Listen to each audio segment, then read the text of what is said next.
Hey, I'm Mike Joseph, and thank you for listening to Detoxicity, a show by men, about men, but for everyone. I hope you enjoy the content of this podcast, and I want to let you know about a few things you can do to support us and our mission to challenge traditional notions of masculinity and create a more communicative, positive, and loving environment for all. You can subscribe to Detoxicity on any podcast platform that you use to listen. We are available just about everywhere. Also, don't hesitate to rate and comment, as these help us move up in the podcast rankings. I'm on social media, or at least I'm on Twitter, Instagram, and TikTok as DetoxPod Guy. Feel free to drop me a follow. Now I have a Patreon page, yay! And Patreon gives you the opportunity to get cool merch and exclusive episodes of this podcast in exchange for subscribing. Go to patreon.com/detoxicitypod to find out more. Finally, I'd love to hear from you. Whether you found an episode of the podcast particularly enjoyable or enlightening, or you know someone who'd be a great guest, or you'd like to offer constructive criticism, or if you yourself would like to be on the podcast, hit me up. Reach out to me at one of the aforementioned social media channels, or if you're old school like I am, drop me an email, detoxpod@gmail.com. Thank you for listening, and take care. This episode's guest is John Gonzalez. He is a Grammy-nominated singer-songwriter, performer by the name of YAWNYBLEW. He is a filmmaker. He is a journalist. He does many, many different things. So many of my guests are sort of multi-disciplinary talents. You got to have a couple of different hustles, really, to get by nowadays. Anyway, but John is currently based in Los Angeles, originally from the Bronx, New York, and we initially connected via LinkedIn. I think John was just looking for other queer men of color to network with, and we struck up a friendship. One of the many things John does is he co-hosts a podcast called BIIGGER Than Our Dreams with his friend H.E.R. And together they navigate their journey of being plus-size black queer men in the entertainment industry, which is something that you don't see very often. And Yanni has thankfully agreed to take part in this interview with me. And it's really, really... It's illuminating, and it is inspirational in a lot of ways. Like, John just has such a great spirit, and the interview came during a time when I really needed his good vibes. We talk a lot about intersectionality and how that kind of plays into the way that we feel about ourselves and our self-image. And I think that, you know, something that we discuss with regards to intersectionality is such a unique perspective, and I really think that it needs to be heard. And it's about just kind of figuring out where the hell you fit in and what you are, because I think a lot of us, particularly those of us who are over a certain age, try so hard to assimilate and then code switch, and it's like, okay, do I sound like this when I, am around my queer friends? Do I sound like this when I'm around my black friends? Do I sound like this when I'm around my white friends? Do I sound like this when I'm trying to sound professional? And it mentally, it's a lot to deal with. And just talking to John really kind of validated a lot of things that I've had in my head for many, many years. We also talk about the music industry hustle and getting in behind the scenes and maybe trying to figure out how to make your way as a front person. There's so much in this conversation, and I really hope you enjoy it. YAWNYBLEW, let's get it started. My name is YAWNYBLEW. I release music as YAWNYBLEW. My real name is Johnny. From the Bronx, New York. Started off as a songwriter, and over the years have delved off into being an artist, being a podcast host, being an actor, being a screenwriter, being a journalist, just creative on all fronts. And really these days looking for more ways to funnel my creativity into things that help people and benefit people. I saw you on the Break the Barriers video yesterday. That was a surprise, because I don't know if we even talked about this. I've been working Backline and Black Mental Health Alliance. That's beautiful. I saw you repost it, and I was like, I love how small my world is getting. Yeah. It shows that I'm associating with the right people, because it makes sense that you'd be a part of it, but I had no idea. Yep. So when I saw the video, I was like, oh shit, I know this dude. So it's really funny that even though we know each other and the work that we do is so similar to one another, this thing came up that we were both a part of, but neither knew that the other was a part of it. I love things like that, because like I said, it just shows me that I'm circling the right, I don't want to say circling the right drain. That sounds terrible. Yeah, that sounds bad. I am attracting the right energy, because it's like-minded people, and it's the same people. So it was really cool to know that you were a part of that. Man, they're trying to do good things for people. and mental health. It's part of the reason why I do this podcast. And it's such a taboo topic still, particularly when it comes to Black folks and brown folks. So you grew up in the BX. Mm-hmm. And what was that like? I remember the BX from when I was a kid, and in my 20s, I actually worked on Fordham Road in the Bronx for a Yes. number of years. So what was your Bronx experience like? So I'm lying a little bit. I grew up between the Bronx and Virginia, but the Bronx pretty much most of middle school and high school. Okay. Born there, moved to Virginia Beach when I was 4, came back at 12. So kind of dual citizenship in that way. But yeah, the Bronx, man, it was a beautiful place to grow up. It was interesting because I definitely wouldn't be the person I am without living there. Just the level of freedom growing up in New York City gives us. And especially coming from the South where I was on a school bus every day and all of a sudden it's like, here's a Metro card. Good luck, kid. So that helped me because as I started to realize just what was available to me, what worlds I was expected to be a part of versus not, I had the freedom to access every world that I wanted, regardless of where people thought I belonged, and just kind of figuring myself out when it came to race. Because I'm Dominican, but I'm not that I don't associate with being Dominican. That sounds crazy, but I'm not culturally like, I'm second generation. So it's like, I don't hang out in Washington Heights like that. I grew up in Virginia, so there's a lot of cultural differences, and then being gay. So the Bronx gave me enough space to just explore all of that. And in terms of your cultural identity, it's interesting talking to younger people because, again, we're having this conversation. You're in your 20s. I'm in my 40s. My grandparents. I'm 32. Oh, you're 32? Oh, see? It's that young face. You're saying this and looking 24. So yeah. You're too kind. Hilarious. You're second generation. I'm second generation. Are both your parents from DR?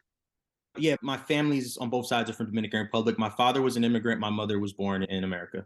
Okay, my grandparents are from DR. You're queer, I'm queer. You grew up in New York City, I grew up in New York City. So a lot of similarities in experience, but I mean, there are probably a lot of reasons our experiences are also different. And I'm wondering, because of who you are culturally, did you ever feel like othered as you were growing up? And particularly as a gay man, what was that like as you went through your teenage years, kind of coming to the realization, given your background? That's a great question. So I have one sibling. We're 10 years apart. I'm the older one. So I spent my first 10 years of life by myself. And I think it was kind of impossible for me to feel othered anywhere because I always kind of had my own back. Like I know how to entertain myself. And in addition to that, we moved around a lot. So I also learned early on how to just blend, which is something that eventually in life I've had to learn to walk backwards. But for a long time, I learned how to assimilate. So as far as being othered, I always knew that I was a little different. And even just outside of sexuality, just interests, just anything. Like I always knew that I was always a little bit out of the nice little boxes that were made for everybody. And I just thought that I was better for knowing how to navigate every room. And it was a survival skill that I'm thankful for. But as I got older, I realized that I had compartmentalized so much that I couldn't figure out who I was. And I think that speaks so heavily to my journey now, just trying to surround myself with, like you just said, look at all our similarities. That's not a coincidence. When I reached out to you, I was trying to find people that I felt had somewhat of a similar existence to me so I could start breaking down the walls and seeing how other people who had the same check marks as me were navigating more holistic lives and not so separated, not like, all right, when I'm uptown in the Bronx, I talk a certain way. When I'm in the village, I talk a certain way. And when I'm in the studio, I talk a certain way. When I'm around white folks, I talk a certain way. I got so tired of doing that. The code switching is real. And I think some people, maybe myself included, so used to it, you don't necessarily even realize when you're doing it. Mm-hmm. And when I was younger, I think that caused a lot of conflict, but also I was still in the closet and there was a lot of stuff related to that as well. We're kind of in a different world now where it's a little safer for people to be all of the compartments of what they are at the same time.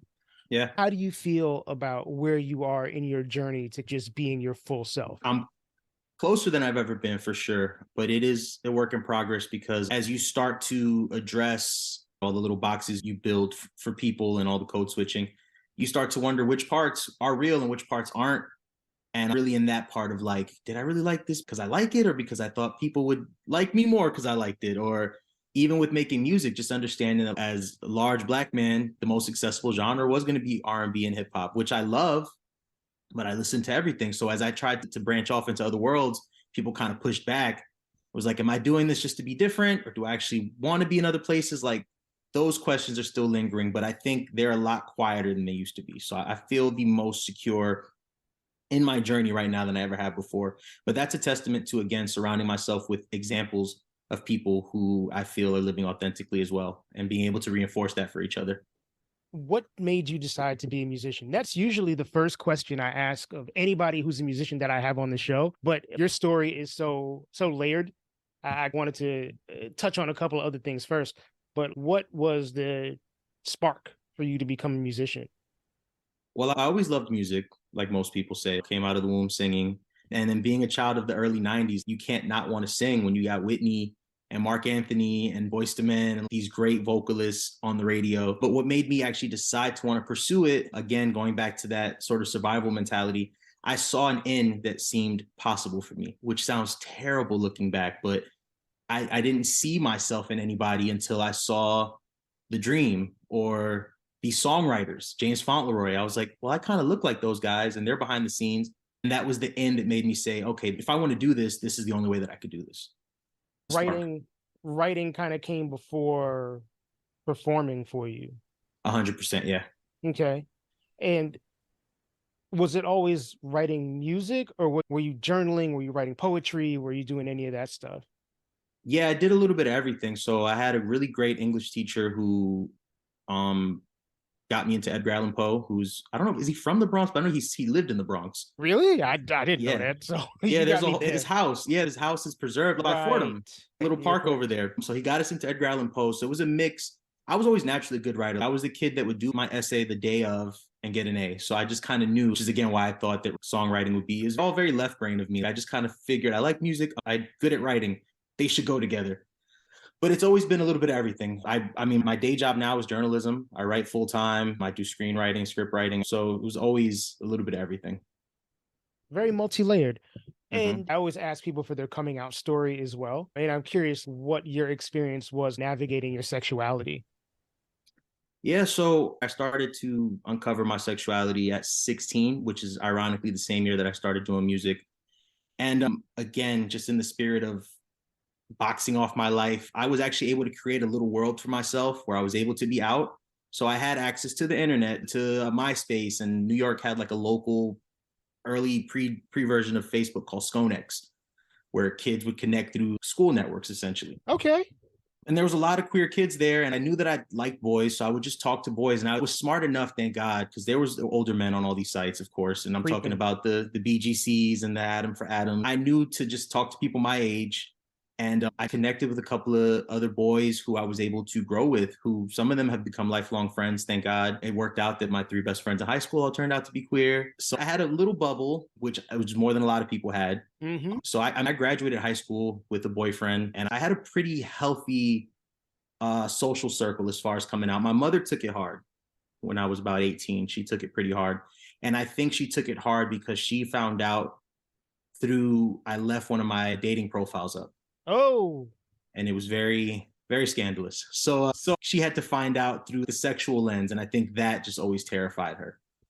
But in the years since, she's come to. But there was never really like a coming out. Like I said, I had my little bubble, and over the years, I've just learned to make it grow and grow to where it encompasses my whole life. And as far as coming out to family, I kind of just waited till I had a partner I really cared about and just started bringing them around. And when it came to my music, I was closeted up until I moved to Los Angeles. And I made a very conscious decision when I got here that I couldn't. And I was that person that would just be like, hi, I'm gay for like the first year. But it helped me overcome. And again, I was able to create a great circle of people who supported me. So yeah, I didn't have any scary coming out story. That's amazing. And I love the progression of society where for people of a certain age, it's not a scary thing anymore. I mean, I don't know how old your mom's is, but I would imagine I'm probably equidistant in age between you and her. Mm. And it was a time period when being a man who had sexual interest in other men could, particularly in New York, could come with a very severe penalty. We lost a lot of people. Yeah. And not to say that isn't something that still exists, but obviously technology has changed, medicine has changed. It's not what it was in the 80s and 90s. Were you able to sit down with your mom and be like, look, this is kind of this? Did that take some time? My mom had gay friends, so I think she also knew their experiences. So I think she had all that fear. As far as like a sit down, I don't remember there being one specific talk, but it just was over the years. And I think she just had to see me around people and understand that I had a good radar for people. You know, because she's from an era where, like you said, like we lost a lot of people, a lot of, and especially unfortunately, Dominican culture has a whole subculture of how men sleep with men, and there's a whole mess there. The whole DL phenomenon is Yeah. kind of all that stuff where like people's fluidity was, I don't think it's recognized that much now. But Mm-mm. back in those days, it wasn't recognized at all. It was like you were either gay or you were not gay, and there was a stigma around being Mm-hmm. gay. So a lot of people tried to force themselves into being 100% straight in public, but they did what they had to do undercover. And unfortunately, because people were careless or some people were spiteful or whatever it is, that led to bad things happening for some folks. Yeah, and I was aware of a lot of that. I think that goes back to probably why I knew to stick to people in my age group. Again, being in New York, you're not too far away from that. That history looms over the city, Mm-hmm. especially I came out, started experimenting in 2006. So it wasn't too far removed from that. So I understood. And I think that I knew that I wanted better for myself. And I internalized it a bit because, like I said, I knew that in the Bronx, I couldn't be a certain way. I reserved a lot of stuff for the village. And even that sort of drove a wedge in my personality for a while where it was just like, what part of me am I suppressing? I don't even know. Like, am I more effeminate than I want to be? Does it matter? But yeah, definitely. I remember kind of catching the tail end of that and just seeing the impact that it had on guys, not even that much older than me. Because I've noticed just with queer people, the gap, like every 3 years, it's a whole different world. It's true. I have friends now. I'm 32. I have some friends that are like 36, 37, and they had a whole different experience. And I'm sure you go further back, it's completely different every couple years. So I get that point of like, it's night and day. When you go back far enough, you encompass a full history of like, from the 50s up, it's a whole fucking different world every decade. Yeah, it really is. You bring up an interesting point, which is how do you gate your queerness and what does it mean? Because I'm 14 years older than you. I struggle with this to this day. And I don't want to be insensitive to anybody who might be listening, but Mm-hmm. there is, in a lot of people's eyes, what a stereotypical gay man is. And based on presentation, neither you nor I is that. Right. And there's obviously nothing wrong with being stereotypically. There's nothing wrong with being flamboyant. There's nothing wrong with being stereotypically effeminate, or there's nothing wrong with being promiscuous. There's nothing wrong with any of that. Right. But it's similar in terms of race, where it's like you almost have to play a game with yourself about what am I, because straight people would be like, well, you're not gay enough. And then gay Mm-hmm. people will be like, you're not gay enough. Yeah. So it's like, how do you get to a comfort level with who you are? Because for me, it's like, all right, I don't think I'm a particularly effeminate person, but I'm also not putting on airs. I'm not trying to be somebody that I'm not. This is Right. who I am. And look, I've sucked a lot of dicks in my life. I am as gay as anybody else out there. And I think some of it is a looks can be deceiving kind of thing. But also, I'm like, yeah, I remember this gay guy, a friend of mine, getting mad at me because I wasn't interested in Lady Gaga. And he was almost like, you have to assimilate that way to Mm-hmm. be respected by quote unquote your own people. And I'm wondering how you deal with the struggle of your own personal authenticity versus what people say you should be. Mm. Ooh. I had a producer Sorry, once. I gave you a lot there. You got me together. My producer who's straight, I'm gonna answer your question, but I just had a quick example. Yeah. I was pitching for some queer scholarship or something. And just in general, I keep getting passed up for shit. And I was telling him, bro, what the hell? I'm not getting any of this stuff. And he's like, Johnny, you're homosexual. You're not gay. And that was his distinction. So that's what your example kind of made me think of. He was like, you're just not gay enough for people. But okay, as far as how I navigate it, what I had to understand was I have to create my own definition and I have to live by that and I have to endorse that and I have to uplift that as a creative, as somebody who puts art out into the world. I have to put what I want to see. And that's literally everything that I've been doing with Tariq has been just what did we not see growing up so that we can feel seen? What did we want to do that we weren't allowed to do?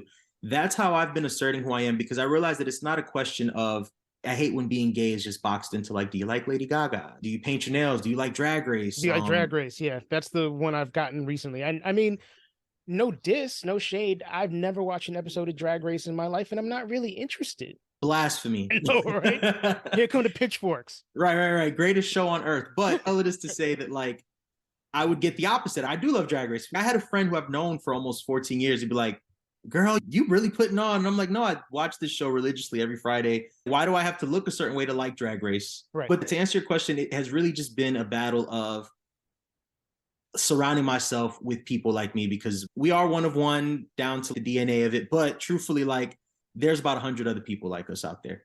Just go find them and be with them and build your tribe. That's how you figure out who you are. I have a friend now, Mike Brown, shout out to him. He's a dope podcaster as well. He's another guy, masculine presenting, straight presenting, plays basketball, does the whole nine. He got into ballroom because he was like, what? I just want to figure out if I have a feminine, I want to figure that. And just seeing him explore that, I'd never heard anybody say that. Right. And it was like, okay, I think that femmes and trans people are so inspiring because they're out in the world constantly just having to prove themselves. And we get to just go out every day.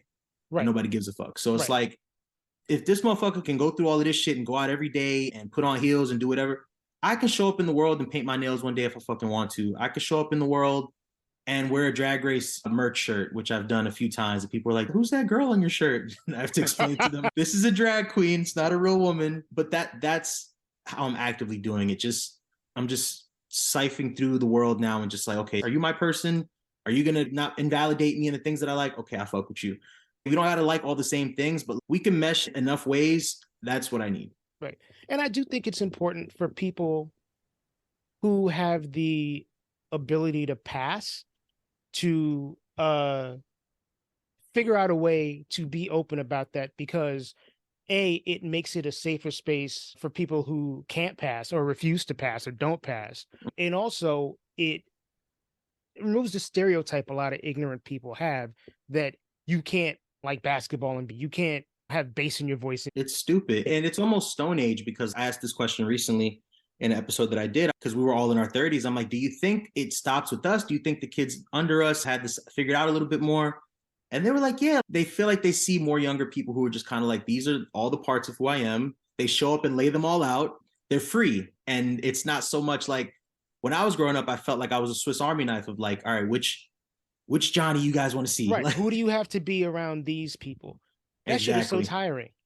It's a lot of work. And I feel like a broken record sometimes when I'm talking about wanting to be surrounded by Black queer people, but I didn't have that privilege for a long time. Like, you talk about privilege, some people are lucky to navigate this world and just fall into rooms that are like-minded. Right. I didn't. I've had to always be in other rooms and assimilate, which is fine. It just taught me so much survival skills, and it's taught me so much about people. It's made me who I am.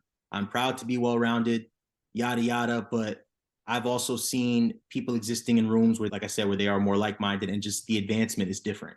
The energy is different. I walk on set now with Tariq, and our photographer is a plus-size queer man, and our playlist is all our songs. And I feel different than when I stepped on a set with a skinny white woman who doesn't understand my body or where I'm coming from, my music. When I go to these label meetings, and it's a older Black straight man who doesn't really connect with me, but he'll sign every rapper off the street because he's from the same street as them. And there's none of that for me. So I have to create that for the next generation and create that in my community. And it's, again, just fantastic stuff. There's a podcast that you referenced called Bigger Than Our Dreams, which I think is really, what's the word I'm looking for? It's inspirational. Thank you. To folks. And I appreciate that y'all are doing it, that we got young cats out there that are fully loving themselves and representing different perspectives and putting light into the world, where it's like no shade, no drama.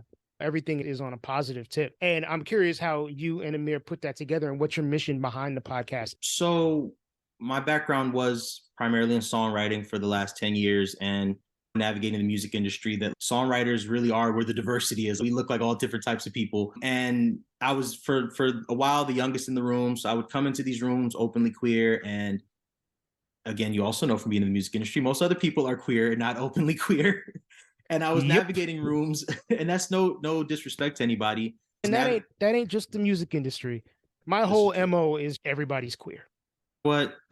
Put that on shirts. Yeah, I'm pretty sure those shirts exist. Yes, I need that shirt. I need that shirt. But yeah, I was in these rooms where I was almost being made to feel like I was a bad person because I was out, because these guys are basically looking at me like, shh, we don't talk about that. And I'm like, huh? So as I started releasing music, I started releasing music so I wanted to connect with people. And I'm like, I have these songs, I have a voice. Let me just figure this out. I connected with H.E.R, who runs the Everyman Project, which was a photo series highlighting different male body types. And I was so inspired by that. And then just hearing his journey through the modeling industry was a little different. I mean, it mirrored music industry, but there's more pushback in model and fashion industry for plus size bodies right now than there is the music industry. All we have in the music industry is Lizzo, essentially on the real forefront of that. And then a bunch of women who have augmented bodies saying my body, my choice, which is beautiful, but there's no push for that. Right. And there's no push for queer men, especially. Shout out to Saucy Santana and Lil Nas X, but they lean into the extravagance of it all. Right. And I mean, most of the queer men musicians out there have a certain body type. And it again plays into, I mean, maybe it's not a stereotype because I think no matter what your gender is in the music industry now, there is this kind of pressure to be thin and camera ready at all times. Or at least being sexy. You got to sell sex somehow. Yeah. Whereas back in the day, you could have a Luther, you could have a Ruben Studdard. And I mean, Ruben Studdard didn't come up in the industry the traditional way anyway. But bigger people, I honestly can't think of anybody except for Lizzo at the moment. I was about to say Adele, and I was like, oh no, she ain't fat no more. She shrunk. Yeah.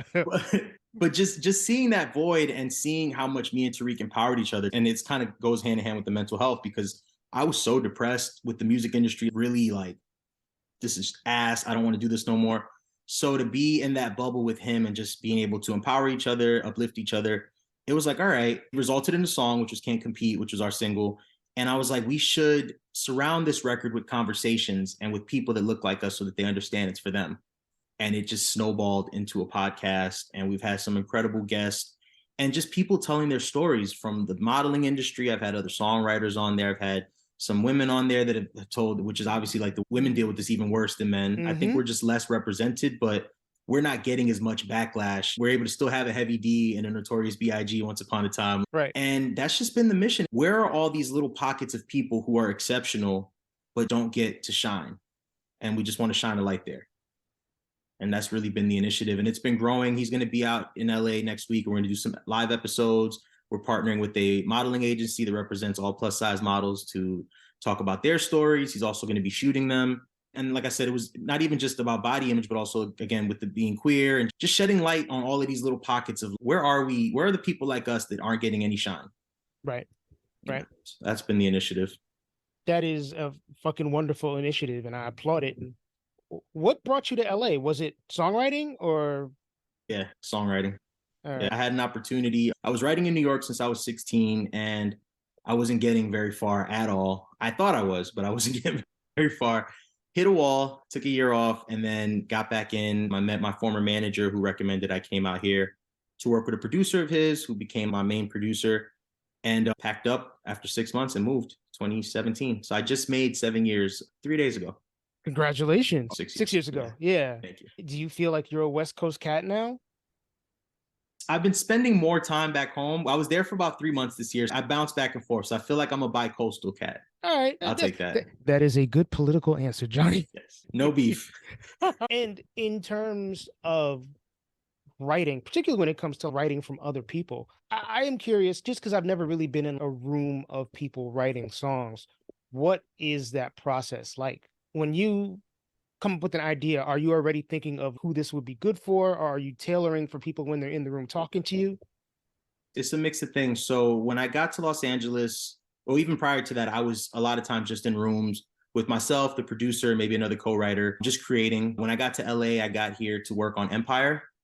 So we were getting briefs. So they were very specific of this is the scene, this is what we need, which was, side note, just a blessing in disguise, because my goal to just be around more queer artists and musicians started moving to LA. So to get here and be writing for Jussie Smollett was like, okay, this is a queer character on TV, played by a queer actor. Played by a queer Black man, yeah. Yep. So that was incredible. But to answer your question, it can go either way. There's some days I show up, I have the whole song. Some days I show up, I got an idea, depending on who it's for. If it's for a guy, I'll record it. So I got to figure out the performance. It really varies. And I've been blessed to work with some amazing co-writers. That I'll say that. I've heard some horror stories, but it's been pretty decent for me. And how are you feeling mentally about your music industry experience as it is at the moment? Right now, I feel like I'm in a stage of rebuilding. Okay. So songwriting was beautiful, and I by no means had the worst experience, but it's still a bit of soul crushing work. You think about the amount of songs you write per year versus what gets taken, and then what gets taken gets dissected. So you're basically just on this factory line of your art, and then you're being told that sucks, that sucks, that sucks, change that. Okay, maybe we'll take this and we'll pay you in a year. Oh. Yeah, yeah, yeah. And I just didn't know any better, as we all don't. A lot of these careers don't have clear paths, especially in entertainment. And I really, really believed in myself, and I still do. And I went really hard those first couple of years, and I didn't take stock of anything that was going on remotely. I was just building a lot of really toxic habits, toxic attachments, a lot of relationships that were rooted in anxiety. And I hit a wall last June, and that's why I ended up back in New York for 3 months, because I wasn't feeling it. So I had to reassess, and luckily I connected with Tariq, and we decided to just do a couple of songs. It turned into a full project, and like I said, with the podcast, it just all snowballed. And I think this is what I was supposed to be doing. Releasing music for myself, being at the forefront. And I still want to write, but I think this way I'm going to attract more artists that are in line with what I want to do. And I'm not just pitching at the label and at the Goliath. It's a lot. So yeah, right now I feel like I'm rebuilding, but it was bad for a minute. How do you handle that rejection? Because think of being in school, right? And you're writing a paper, and your paper comes back and you put your heart and soul in this paper, and the teacher is like, you got a D, and there's red pen through half your paper. And I'm a sensitive guy. That would crush me. I would imagine it would crush a lot of other people. How do you get through that when it's your professional life? Like, how do you get through the levels of rejection that occur in the entertainment industry? I thought I was supposed to power through. I realized that was not the answer. I mean, there probably is a way to power through that's healthier. The way that I was doing it was not healthy. And you got to think, well, a lot of people are part of teams. I was part of a team, people that I really care about and love, but I was the new guy. I came out to LA at 25. A lot of these guys started at 15, 16. They had 10 years of trauma versus my 2.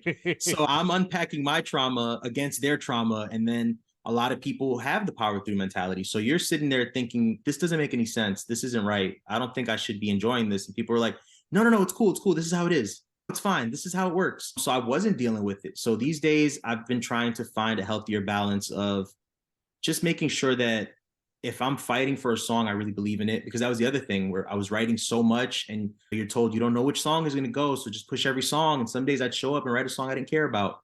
And that song get me a check. And now I'm torn because it's like, I didn't really like that song, but it's paying my bills. So it's a lot. And I wasn't dealing with any of it. So when I stopped working on music last June, I got into therapy. That was it. And there was other things going on in my personal life as well. I just got out of a relationship, but getting into therapy really helped me understand that, I wasn't unpacking any of this. I was just powering through. I would take the rejection and keep going, go to work, do whatever. Like, I was a machine. And it wasn't healthy. Break. Very that. Very that.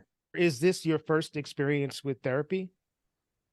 So I had a therapist a year prior, and on paper, he was perfect. He was queer, he was Latino, he was in a relationship. You got a needle in a haystack.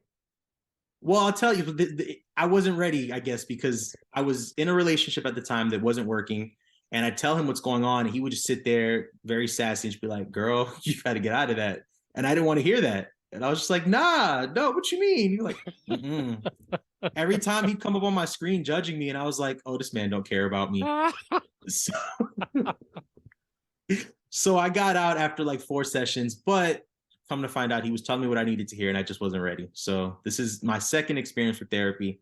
I came in a lot more open-minded, but the first time I just got the needle in the haystack and tossed it back in. I mean, that happens. There is such a lack of clinicians. There's a lack of male clinicians, period. But people of color, men of color, and then extrapolate from that, queer men of color, you're only going to get so many people to choose from. Yeah. And it's not to say that, I mean, my current therapist happens to be straight and white. It's not to say that you have to have these things in common for somebody to work for you. And it's also not to say that everybody who shares those things with you is going to be a good fit for you, but it does help.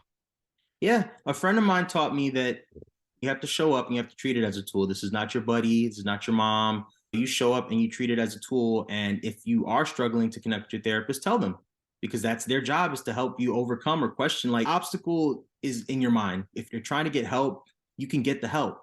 Put the problems out on the table. And with my current therapist, I felt like that initially. I got with her and I was like, she just keeps telling me I'm great. And then eventually I finally was like, no, I just am not telling her what the hell's going on. So How my do abridged you, version sounds great. right? Like, how do you make that breakthrough? How do you finally get to a point where it's like, all right, I don't think I'm giving this person the tools to help me? It was just a conscious choice one day. I don't know. And it might be the setting that I was into. Like I said, I went back home. I moved back in with my mother. I was home, my mother's apartment, just like rock bottom. When I left LA, it was to get away from my relationship, get away from my collaborators, really clear the air and just see who's the issue. And that's when I got the calls are coming from inside the house realization. I Oh was like, oh, it's man. me. It's Yeah. me. And when I hit that moment, it was just like, look, this lady, she's here to help me. And I just told her everything. And my fear was, I'm always so used to being so put together. I was showing up to every session interview ready. And I finally one day just didn't prep and I just rambled.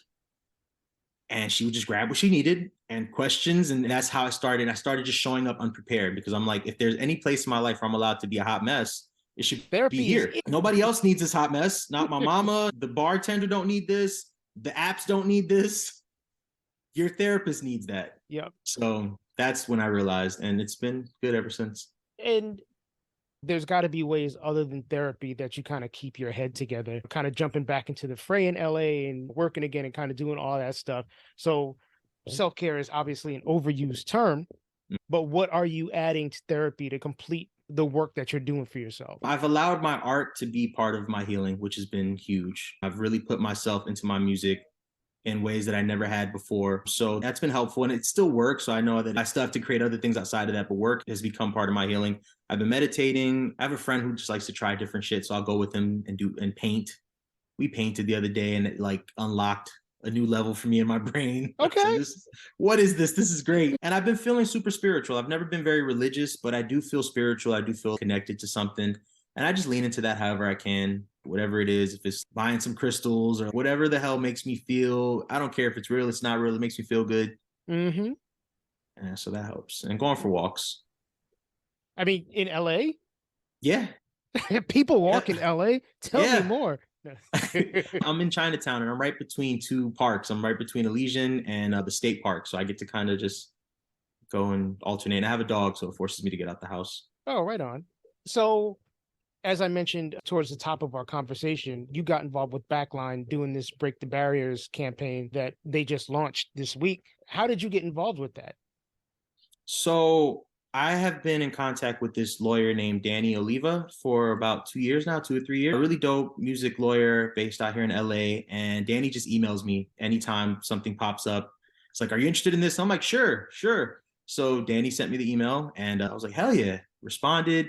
I actually got my friend in. My boy Mike Brown is in the video as well. And I just showed up and the team was incredible. Everybody was really warm. And it was funny because I was having a really rough day that day, rough mental health day. And I didn't tell them this actually, but I was scootering there and I almost felt like I wanted to cry. I felt like I was in a movie. I was on a scooter.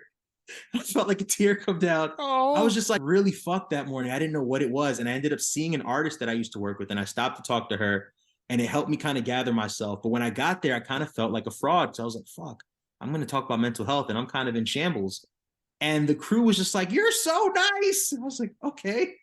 I'm giving off something that like, I'm not feeling it, but they're feeling it. Right. So it actually felt really authentic to the whole experience because it was like, that's why I'm here. I'm here to be in these spaces with people who are all doing the work. I felt like I was around people that were doing the work because everybody, whether or not they read it on me, they just reinforced just how happy they were that I was there. And it turned my whole day around. And I left feeling like, oh, I'm fucking crushing life. I'm not going to have it right every day, but I figured it out today. It's an interesting thing. And again, I'm kind of relating this back to myself. When you're out there talking about things like mental health, and then you have a shitty day or a series of shitty days, and you're like, I'm a fucking fraud. Yeah. But you're not, which, look, I'm saying this now, and 3 weeks from now, I'm gonna be depressed and be like, I hate my life. I'm such a fraud. But like the narrative, at least a narrative that I think is kind of stuck in my head from when I didn't know better, is that it's not an up and down situation. It's not a fluid situation. You deal with the thing, you get better, and then you can talk about it from a state of I've conquered this. Yeah. But mental health, I don't think it's something that you conquer. I think a lot of it is situational. A lot of it for me is understanding old habits and trauma and how that affects the way that I react to every goddamn thing. Yeah. And it's constant work. Yeah, that's the truth. I remember saying it that day when they were interviewing me. I was talking about wishing that I understood the power of therapy before I needed it. Because it's ongoing. It's a tool you should always have. And I just didn't know any better. But I get it now. And it's funny because you asked me earlier, actually, what things I've incorporated in my life along with therapy. Actually, prayer has been big for me. Every morning I get up and I pray out loud. And I just go through things that I'm thankful for. And every day, the first thing that comes to mind is I'm thankful to be self-aware. And I didn't know why the first couple of times I did it until I was talking to a friend and explaining all these things that I was worried about because I'm so self-aware of how they impacted me. He's like, do you realize you're already better because of it? Like some people navigate life not realizing what they're dealing with. And it brought it into perspective for me. And now every day I thank God or thank the universe or whoever for self-awareness. And I'm like, oh, I get now why that's so important to me because I know exactly what's going on, good or bad. I'm able to pinpoint way better than I was before. I think having that perspective is super important. The first step, I think, is recognizing the fact that you are doing things or you are feeling things for this reason. Actually, the first step is just recognizing that you're doing things, you're feeling things. The second step is understanding why you're doing these things. And then step after that, I think, is figuring out how to manage it. Yeah. And you can have a recipe, but it's going to taste different every time. Like every step that you take to apply to an issue to try to solve it, fix it, whatever, it's not going to work the same in every situation. No. So, not at all. I think fluidity is something that's really important to recognize across all facets. Yeah. And that makes me actually think back to when you asked me how I dealt with some of the rejection in the music industry and stuff. I think when I first started, the reason why it used to affect me so bad was because I wasn't aware of, hey, this is to a degree how things work, or at least there's an option that this might get turned down. I thought that just that blind belief in everything, and I would get so disappointed. And then when I started to realize, hey, you shoot every shot and that's it. You make them or you don't make them. But I was focused on them all having to go in. Right. So I think it was that shift in perspective and made things a little bit easier for me once I was on the other side of it and realizing you're breaking your own heart thinking everything's supposed to work. Like you said, it is up and down. So I have to accept that there are going to be days where people don't want what the hell I'm selling them. And I became a lot happier then and was able to just refocus on, as long as I like what I'm making, then I could just say it was their loss. Right. It's not a reflection on you. It's a reflection on them. That's another important perspective to have. So looking forward, what is your mission? This is a big fucking question. Shit. What is your mission going forward, particularly when it comes to what you're doing to foreground queer artists of color, queer people of color? What is your big picture kind of thing? I don't know if there's a big picture just yet. I know that a lot of what I'm doing is rooted in personal growth and healing. So I think I'm really prioritizing that, just the feeling good, highlighting people, supporting people, connecting people. I don't know what I ultimately want. I mean, I would love to be able to be a part of the next big, great queer pop star. That'd be great. I mean, I've written for some exceptional queer artists. Shout out to Keenan Lonsdale. Shout out to Lon Burnside. I've written on projects for them that are coming out and they're incredible. Oh, it's dope. I met him at the GLAAD Awards last summer.